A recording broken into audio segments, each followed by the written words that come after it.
guys. Welcome to another Australian Football Services podcast. I'm Anil, as always, the Operations Manager. Today joined by SERGIO MALFARA from SD Raiders, who is the Youth Technical Director and also Youth Coach. So Serge, thank you so much for your time today. No, thank you for having me. My pleasure. Serge, tell us a little bit about yourself. Yeah, so 27 years old. Pretty much started my career in football when I was very, very little. Was born in Australia and moved to Uruguay with my family. And I think that's where it really started. It kicked off the passion and the culture for football. I think over there, it's not a thing about whether you like football. It's you have to love football, and that's all it is. You know, and if your team wins, it's the best week of your life. And if your team loses, man, you're depressed for a whole week. So I think that's what my earliest memory of football. And then, you know, coming back, my family, my friends, and everything that I did was based around football. So, yeah, it's pretty much been about football my whole life, and still is. And you wouldn't have it any other way.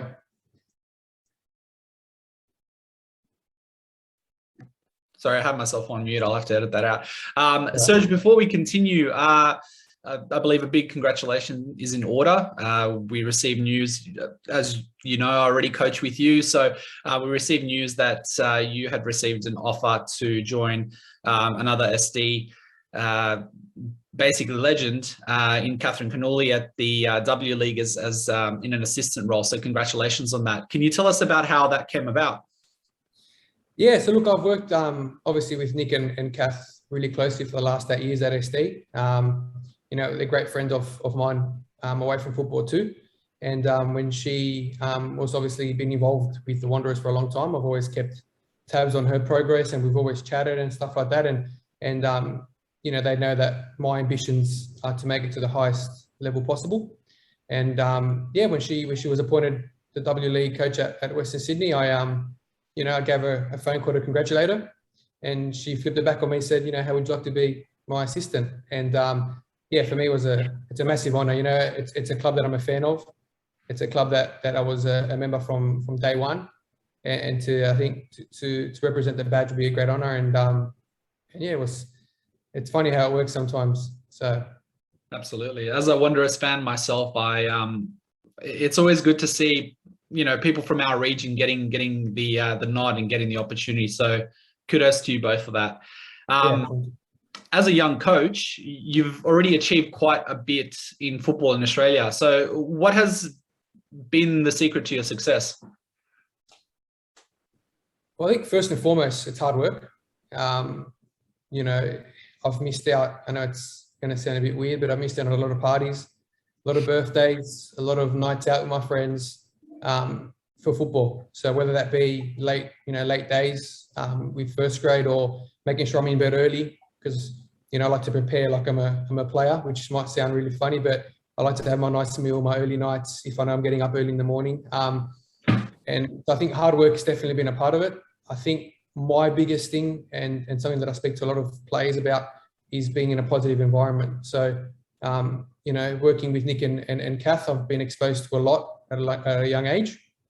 And with that came, you know, offers from different clubs and stuff. And for me, it was an honour to have that. But if I sat back and looked at what I thought was going to get me to the top, and by all no means have I gotten there yet, but it was been about around a positive environment that was going to help me get there. So I think that's been massive for me personally. You know, being around those two that have, you know, obviously played at the highest level and are now coaching at the NPL level, it was massive. And yeah, I think that's been a big part of where I am at the moment, and hopefully where I can get to in the future. In terms of coaching, how would you describe your coaching style? Do you have a philosophy that you kind of try and live by, or are you quite fluid? Yeah, it's a funny one. It's obviously, you know, football's a game of opinions. And for me, I have a way I want to play, and that's how I'm going to play. I might tweak a few things to obviously fit the personnel and stuff like that. But for me, you know, speaking with my friends, being a coach, and I know you would know, you have the best seat in the house, really. You're you know, on the touchline, watching the game. And for me, it's I want to play a brand that I'll sit back and go, man, this is what I want to watch. So, you know, that's the way that I do things, and it's high tempo. It's very demanding, you know, but I think for me, it's a brand that's exciting to watch, but also gives the players the most chance at one, developing, but two, winning the football game. Awesome. Now, just on the topic of the club, generally, I remember quite a few years ago when the concept of SD Raiders was being thrown around, being a Southern Districts boy myself. There was a lot of troubles getting the club off the ground, getting some initial successes, and just building on that momentum that everyone kind of expected. It's, I'd say, probably fair to say that with you and Nick somewhat revolutionizing the club, and just how you guys have been able to take it forward. You've worked with Nick for a number of years. How would you describe your relationship with him throughout that time, and what's it like working with someone who's actually played in the Premier League? Yeah, look, we're best mates. You know, I speak to the guy, I don't know how many times a day. We're very opinionated, so we butt heads a lot. It's you know, everyone thinks it's Nick and Serge and we're best mates, to get along all the time, and honestly, behind closed doors, but we butt heads all the time, whether it be you know, about the way that the program should go, where it's heading, how to make it better. You know, players, coaches, everything. I think we pretty much control everything at the club, and you know, that's a big credit to Nick for taking the role. As you said, when I first arrived at SD, it was you know, really just a startup club type of thing. It had a bit of success before, but there was a lot of potential there, and especially Nick in the men's side kind of grabbed it with both hands and really created this beast that is SD now, where, you know, we're still known for being a small club, and I know where that we pride. Like, I actually respect that, because it gives us an edge. But, you know, it's gotten to the point now where people come to the Fortress and being an East Smith reserve and know it's going to be a battle to get away with points. And yeah, I think it's got a lot to do with what Nick set up and how he set it up.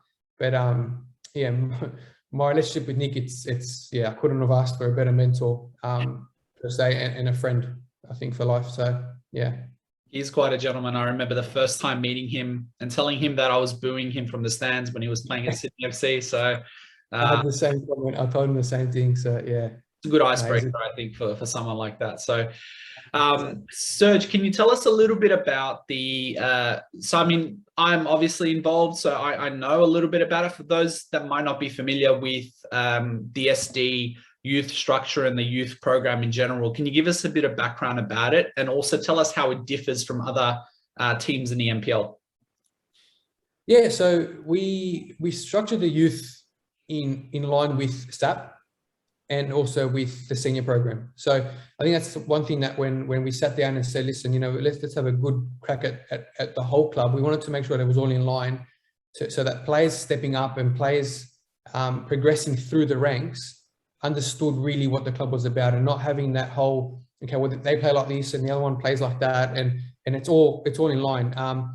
You know, we've structured it in a way, and again, it's what we believe is right for development and to win, because obviously now with club championship, winning's become massive, I think more important than ever, which is another subject in itself. But I think we've aligned the club in a way that players get to develop and play a brand of football that, again, we like to watch and we like to coach, but that's ultimately going to get the aim of winning the football game, which is what it's all about, really. How it differs, you know, I think our coaches are very hands-on. We're very big on making sure that the players are in an environment that they enjoy and feel comfortable in. You know, obviously, you know, we have meetings galore. We're always talking about how we can make the program better. We care about our players, I think, second to none, and what we do is always with their best interest first and foremost. So I think, you know, from where it was and to where it is now, it's chalk and cheese. But I think, yeah, it's something that I think it's only going to get better with time, and yeah. Absolutely. I might have a bit of a biased opinion, of course, but it is it is something that I've mentioned a few times to a few of the people around the place, that it does have a different feel about it, a different vibe, not just as a coach, but also as a person wanting to be involved with building something. It's great to be surrounded by like-minded individuals that share your passion, not just for football, but kind of finding the intricacies of how to do it the right way to maximize not necessarily the results of the club, which are important, but what the fundamental idea of youth development is, and that is developing youth players. So it's really good to see. Yeah, and like you said there, it's all about developing the players, and you know, we've done so well over the last couple of years to do that, and send players through to obviously your A-League academy sides and stuff like that, which I think shows a testament to how we're doing things. But also, like you said, with the results base, we're now in the top tier of the restructure, which shows that, you know what, we're developing players and you know, ultimately passing on the cream of the crop to those clubs.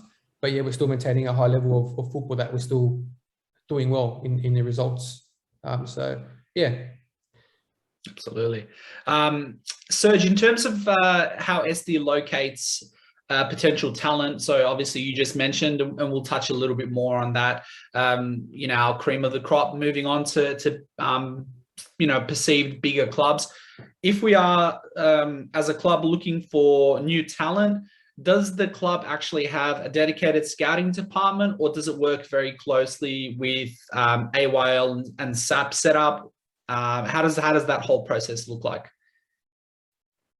Yeah, it's a good question. It's a good question. I think if you were to ask if we had a scouting system set up in itself, I probably wouldn't say yes. Obviously, we would like to have one, but as you know, in NPL, often coaches have full-time jobs. It's very hard to, I think, set up things as you would like. These are things that we speak about with Nick all the time, that we would do things so much different if we had just 3 full-time coaches or 2 full-time coaches. So it doesn't have a scouting system set up as such, but we're very, very big on retaining, developing what we have. And I think that's been a massive testament to what's been building at the club. You know, having players come through the SAP into our youth and some now into our seniors, it's a big, I think, part of their success, because the players already know what we expect from them, right? Things might change, they always do. They have different coaches, a different voice, different maybe tactical tweaks, but they understand the core fundamentals and values of the club. And then when it comes to bringing players in, as you would know, we're always constantly looking at, you know, at different players, at different teams. We have scouting reports that we do on other teams and other players, which again, that obviously helps with the recruitment part of it.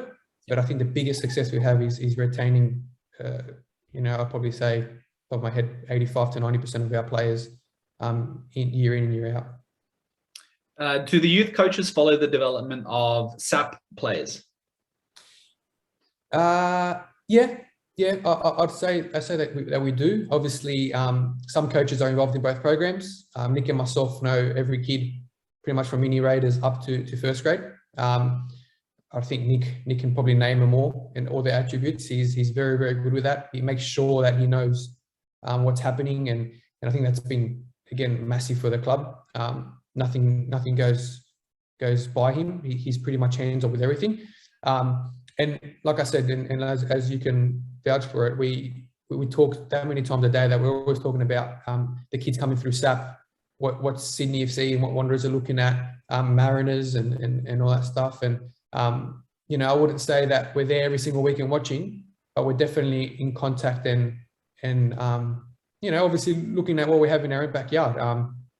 Yeah, I know for a fact that myself and Nick do, especially those days at Ernie Smith where both programs are at home, where, you know, we might be coaching one or sitting on that scaffold watching one and our heads on the other side watching what's happening on the field. So now we are across it, but I think, yeah, like I said, it's tough. It's tough because, you know, the days are so short with the hours that we spend with the kids with work and stuff, that it becomes tough. So yeah. Absolutely. Serge, as some people would be aware, SD is actually the home of the Southern Districts Football Association, which is one of the larger football associations in New South Wales. I think might be second only to the Sutherland Shire in registered players. I may be wrong, but I think it's probably close to being the point. But in terms of being a club for the Southern Districts area, do the club give youngsters from association teams a chance to trial or step up to NPL level? And also, has that happened in recent years? Yeah, look, I think as the years have gone by and we're playing at a high level, I think that the jump sometimes is a bit hard, if I can put it that way, for players coming from the association clubs into the NPL. Has it happened before? 100%. What we believe and what we do, and this is a big credit to Nick Barwell, who's in charge of the AYL, you know, we tend to use that as a stepping stone into the NPL. So obviously the AYL will go and look and kind of scout the talent in the local leagues and then bring them into that program and nurture them there. And as you would know, we play them often, maybe once a month sometimes. We have players training up into the NPL. You know, there's two kids actually in Brahim and Andre who have come from the AYL into the NPL and then actually, you know, one sat on the bench for first grade, one's debuted for first grade. So the pathway's there. And like I said, we believe in making sure that we don't just pluck a kid out from association and chuck him in and go, here, play NPL. There's a right step and a stepping stone. So I think the AYL program is excellent in doing that. And like I said, they jump into there. We look at them through the NPL. We play lots of games against them. We get them to train with us. And then from there, I think it's a natural progression if they're ready for it. Beautiful. So just someone who has come from a footballing background and obviously comes from a culture that is quite football centric and football loving. As a young coach, is there anything you would, if you were in charge of, let's say, youth development system in Australia, is there anything that you would change, or what are your thoughts on the state of youth development in Australia? Yeah, it's a good question. It's a good question because obviously, you know, if you had a magic wand, you'd wave it and everything would be better. I know that we often compare ourselves to Europe and how they're doing things, and South America and how they're doing things. And I'm not saying that we can't, you know, try and rip off the best bits of what they're doing and implement it into the way that we do things. But I think it's very, very different here. I think we're very fortunate to have certain lifestyles where, you know, if you don't make it as a footballer, you know, you can go study, you can go work full time, where in South America, and it's not something I don't know for a fact, it's very tough. Some people, if they don't make it as a footballer, they're still living in poverty, some of them. So I think with that aspects, can we do things better? Yes, I think definitely more games. We definitely need more games, and whether that be midweek games or extend the seasons, I think training can only do so much, but you need to be playing games. And that's one thing that I can say for me would be massive for the kids to just play more games, you know. That's one thing that I would change. And then obviously, you know, try and hopefully one day get to a point where it's financially, you know, structured where the A-League clubs play against each other in the youth, right? Because then obviously your better players are playing against the better players and they're pushing themselves. And I think just even structuring like that, it gives the NPL players something to aim for. You know what I mean? So yeah, I think it's a big topic that I'm sure you can speak for lots of mouths and lots of ideas about. So yeah. Absolutely. We've had a few people quite familiar with the Australian game come on the podcast, and yeah, there's a lot of different opinions, some stronger than others, but the common theme seems to be games, and that is something that I think we'll touch on a little bit later, but I think it is lacking, and it is disappointing for us as coaches to see all of the effort and the training just be condensed down to 20, 25 games in a season. Yeah, yeah, and like I said, it's football is a game of opinions, and everyone's going to have a different opinion, and that's the beauty of it. But like I said, for me personally, the more games we can get into the kids, the better it is. I know that for us in SAP, we have a game night, so they'll train twice a week, and then so I think it's Monday they train, Tuesday it's game night, and literally they get there, they warm up as they would on a weekend and just play. And that's something that we implemented because we thought, you know what, like let's give them more games, because given as a kid, yeah, you love training, everyone loves training and waking up, but you want to play games, you want to score, you know what I mean? So and you learn the most really out of that. You can't really replicate game moments in training as much as you can in a certain way. You can't. So yeah, I think games is massive for development, and I think the more we can play, the better. Absolutely. Just on the topic of SAP again, what are your thoughts on A-League teams potentially fielding teams in SAP? Yeah, it's another one that's been thrown around a lot lately. Look, I wouldn't be against it if it was set up the right way. And when I say that, it's making sure that if they did have a SAP program, that they'd be versing teams at a certain level. And I say that with the most respect, that those kids wouldn't go to play someone and win 15-0, because for me, that doesn't develop them and it doesn't develop the opposition. I think the closer the games can be, the better. Now, obviously, you can't have SAP teams in the A-League traveling to Perth and whatnot. It'd have to be regionalised and all that. But I wouldn't be against it if it was set up the right way. Now, how that looks, again, I think it's a job for somebody else in a different pay grade. But no, look, I wouldn't be against it if it was set up in the right way, and they wouldn't just be versing every team in the area, because like every team has their strengths and their weaknesses. But I think if they can put them into a pool where they're versing teams that are really at that level, I think it'd benefit anyone really and everyone. Absolutely. So just touching on the topic of games. So as I mentioned, we've had numerous coaches and staff members from around Europe who have made comments about the amount of games played in Australia compared to our European and South American counterparts. As a coach and as a technical director yourself, do you have any ideas on how we can close the gap on these on our counterparts and give the kids more games?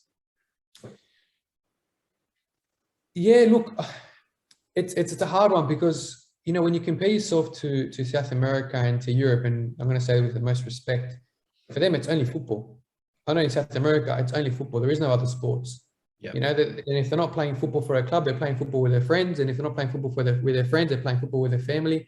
We're here, we're lucky that we have a big range of sports that the country plays in and does well in. So I'm not saying that's a bad thing.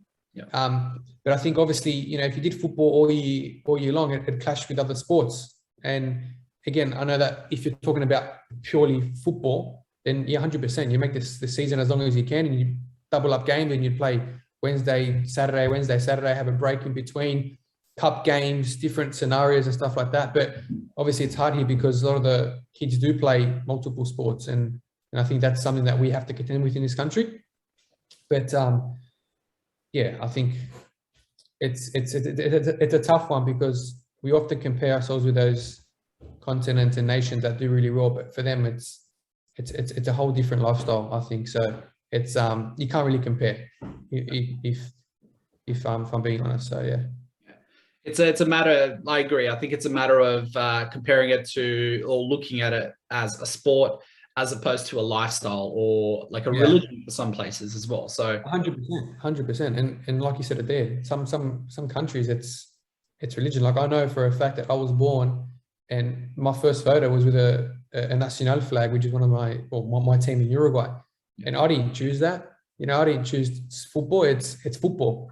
And given I grew up playing different sports, I played cricket at school, I play tennis now, basketball, volleyball, like I played nearly every sport, but it was only ever football. Where I think now kids in Australia, and it's not a bad thing, but they're given a choice, which is excellent. Where over there, it's very rare that mummy and dad don't give you a soccer ball and go, yeah, that's what you're doing. So yeah, absolutely. Serge, So SD Raiders in the last few years has had quite a strong record of promoting its players to A-League academies. So can you tell us approximately how many players this season have moved on to A-League teams, and is this always the general goal of the club? Yeah, 100%. So this year, if I'm pretty sure there's 7 that have gone and 1 that's on the cusp, and that's across SAP, youth, and seniors. And for us, that's massive. The first couple of years, it was all SAP that were getting those contracts, and then it became youth, and the last couple of years has been seniors as well. And I think that's massive for us. And given obviously we're losing quality players, which is always I wouldn't say a negative, but it always puts you in the back foot, because obviously you got to replace those players. Yeah. But as a club and as coaches and all, that how important for us it is to give them an environment to do that. It's massive.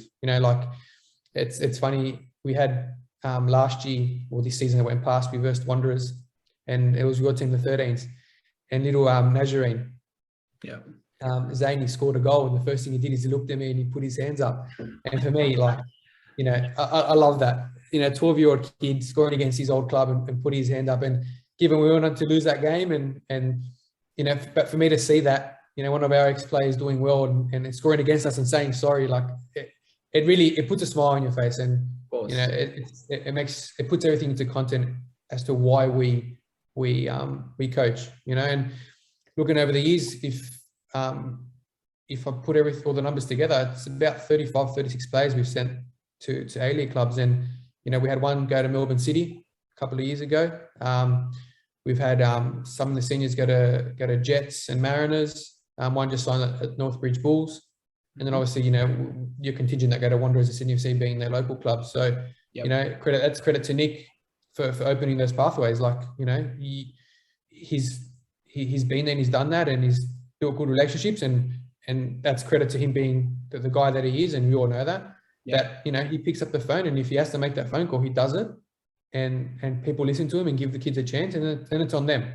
But to see that that we've sent players to Melbourne City, to Jets, Mariners, Wanderers, and Sydney, that's for us, that's massive. Absolutely. Serge, tell us a little bit about the club's general approach to player development outside of the football space. So what I'm referring to is, does the club actually monitor social and, let's say, school academic development of kids, and how involved is the club with that sort of stuff? Yeah, good question. So a lot of us coaches are teachers. We're involved in schools, actively involved in schools. So I wouldn't say we're big on academics. We do help out. I can name a few parents that have rang me saying, listen, Serge, little Johnny's really struggling at school. He's misbehaving, or he's not studying, or he's putting this before that. So, we obviously get on the phone and have a chat to him and try and guide him in the right way. And I think the fact that a lot of us are in schools, and predominantly schools in this area, those kids that play for our program and go to those schools, they see you, they know they don't want to muck around, because there goes my coach. You know what I mean? If he sees me, I'm not playing the weekend, my parents might get told, and their kids, they're going to be cheeky, they're going to have a laugh. But we do monitor them in that. One thing that we're massive, and something that I introduced and spoke to Nikki about, is the mental side of football. When players are struggling, with confidence, with life, it's a lot of them are teenagers, which is a tough time. Social media, the body image and all that stuff, and it affects them. It really, really does. So there's someone that I work with closely that we send players to. We speak to the parents and let them know it's obviously it's an option.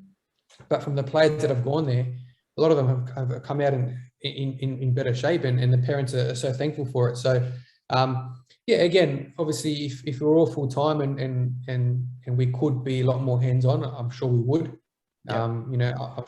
All our coaches go above and beyond what their pay grades are, and for that, that's part of the reason why we've been so successful, because we all go above and beyond. And as you know, whether it be, making sure that these kids are right, whether there's an injury, there's a niggle, they look a bit down, whether the performances aren't there, whether they're not understanding something, we're always on the phones and always at training, pulling them aside and having a chat. So, look, we try and do as best as we can, and our phones are always on. But like I said, it's hard to do everything when we're on, part-time really with work and stuff like that. So it's tough. It's tough to juggle.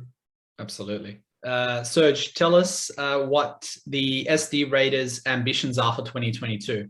What are the plans? Yeah, the plans. Look, first and foremost, again, provide another positive environment for the kids to develop. That's always front of our targets. To make sure that we keep sending players through to your A-League clubs and keep pushing them. I think that's always been the first thing that we put on the list of goals for the next season. Then ultimately for the youth, it's to try and be competitive in this new restructure. When I say competitive, is to try and get as high as we can. Yeah. And I know that we have the staff for it. I know that we've recruited really, really well, and we've maintained and kept a lot of players that were there last year, which is going to help us. Yeah. So I think, for the youth, it's to try and get as high as we can and be competitive and do well and win games. And with the seniors with the appointment of Goran, which is massive again, like I know that's off topic, but Goran started as a SAP coach. Yeah. So Goran's first year was a SAP coach, and then he went into, I think he helped a bit with the youth, then took an 18s role, took the 20s role. Now he's a first grade coach. Yeah. So that just shows that it's not just players getting the pathways, it's, it's coaches as well. So for us, it's try and push coaches to whatever they want to achieve, even with me, I started as a SAP coach and then went into youth and then senior space. And now, I've been fortunate enough to get the opportunity at an A-League club. So for us, it's about that as well, the coaches side of it. And if I go back to Goran, it's try and get promoted. Yep, of course. We get a second chance with the way that things have worked out. I know he's building a very good squad, and he's kept a big core of what was there last year. And he's going to build on the foundations that we left for him, and we're still going to be hands-on. We're still going to be there supporting him. But I think across the whole club is to try and do as well as we can, and do it the SD Raiders way. Absolutely. And just finally, Serge, if you were to send a message out to some of our young viewers who might be having ambitions of playing in the A-League or even in NPL 1, as a youth coach, as a director, as someone that's been there, done that, what would some of that advice be? Yeah, it's tough, because I know that growing up, there was this big stigma about playing NPL 1, and making sure that you're an NPL 1, because if you're not an NPL 1, you're not a good player, right? To me, it's rubbish. You can be a good player playing NPL 2. You can be a good player playing park football, because at the end of the day, football is a game of opinions, and our opinion isn't always right, and your opinion isn't always right. It's just an opinion. So for me, it's about making sure that you can cop that, and you know what, if Club A doesn't think you're a good player, or make sure that you put yourself forward to Club B and get used to that aspect of football, because that's just the way it is, right? And it's at the highest level too. You might be really respected at one club, and you got another club and they don't rate you, and I think that's something that I always try and speak to footballers about, especially the young ones, that if you're not playing NPL 1, it doesn't mean that you're not good enough or you're not going to make it. One thing that my dad always said, and he still says it to me now, it's don't worry about how you get there, just get there, right? And it's in all aspects of life. So to me, that's one thing that I think the young footballers have to try and cop, that it's a game of opinions, and if someone doesn't rate you, that's fine. You shake their hand and you go look for the next one. And then given it's all going to be with hard work. Yeah. It's how much you're willing to put in. No one's going to give you anything in life, and it's something that I've learned from a young age, and there's no replica for hard work. Many hours you put in, the extras that you do, and it doesn't necessarily mean on the football pitch, but it's off the pitch. Your diet, your recoveries, what you're doing in the gym, what you're doing with your band work, you're stretching, what you're actually putting in your mouth, because that's massive as well. And we speak about this a lot. I know with the youth kids, it's trying to educate them with that as well, because being a footballer is more than just what you do in the park. It's a lifestyle, really. So your early nights and your waking up early and your proper diet and stuff. It's a lot. But like I said, for me, the biggest thing is that learn to live with the rejection and use that as fuel to keep going, because there's always going to be someone with an opinion of you. It's just finding someone that's going to give it to you in the right aspects to try and help you get to wherever you want to get to. Absolutely. I think that's fantastic advice. And it's something that's going to be helpful for a lot of kids who are thinking about giving up after a few, rejections. And it's going to be good it's always good from someone like yourself to remind kids to just keep plowing along, keep working hard, put in the hard yards, put in the hours on the pitch, and then just take a risk, take a chance. And if it doesn't work, try again. Yeah, and in saying that, like for me, I never played a first grade game in my life. I've never played NPL1 first grade. And I remember my first coaching role is a club it's very close to both of us. I was told by a certain coach, a first grade coach at the time, that, mate, you're never going to make it. Like, you're just a nobody. And I think it knocked me, because I was like, this is someone who I've looked up to, and I don't want to learn off you, and you're telling me I'm not good enough. But you know what? Flip that, and we're looking at 7 years, 8 years now down the track, and I've found an environment that said, you know what, maybe you weren't good enough yet, but let's get you to that point. Yeah. And now the opinion that's mattered has gotten me to where I am, and given it's nothing to where I want to be and where now I need to be, but it's the stepping stones, right? So it's for me, it's all about the right environment, and like I said before, I've been very fortunate to have a lot of people guide me in the right direction, from Jeff Stanmore at Bosley Park High School, who was a massive influence. He's actually told me at 15 years of age, Serge, look, you're a good footballer, but look at coaching, look at refereeing, and he gave me the stepping stones to get into where I am today. And then you add Nikki Carl and Kath and Udi to that as well, and all the coaches that are at the club, because if everyone's had a how can I say it? They've all had a little bit of influence with me to get to where I am now, and yeah. That's awesome. Serge, thanks so much for your time today. It's been an absolute pleasure chatting to you. All the best with the Wanderers, and obviously, when I say all the best to Raiders, obviously I say it to myself as well. So we have a big season this year, and we keep on the good work and building on the foundations that both you and Nick have laid down for all of us. So. Yeah, and like I said, you say Nick and myself, but it's everyone, right? Because Nick's led the foundations, and I've obviously bought in, but it's all the coaches, it's all the parents, it's all the staff on the board, it's all the kids. If you're not pulling the same way, we wouldn't be where we are today. And I think that's a massive thing about the club and the culture that we've instilled, because you're always going to have your little things here and there, but everyone's pulling the same way. And I think that's a true testament to the people that we have at the club, yourself included. But all the coaches from first grade all the way down to mini Raiders, we're all wanting to do the same thing, and yeah, I think that's been a massive thing. So yeah, awesome. So guys, thanks for joining us for another Australian Football Services podcast. If you have any questions that you might want us to send over to Serge, please feel free to get in touch through our social media channels. We'll be more than happy to relay them on and provide any answers that he might have to give. And until next time, take care of yourselves, and we'll see you again soon.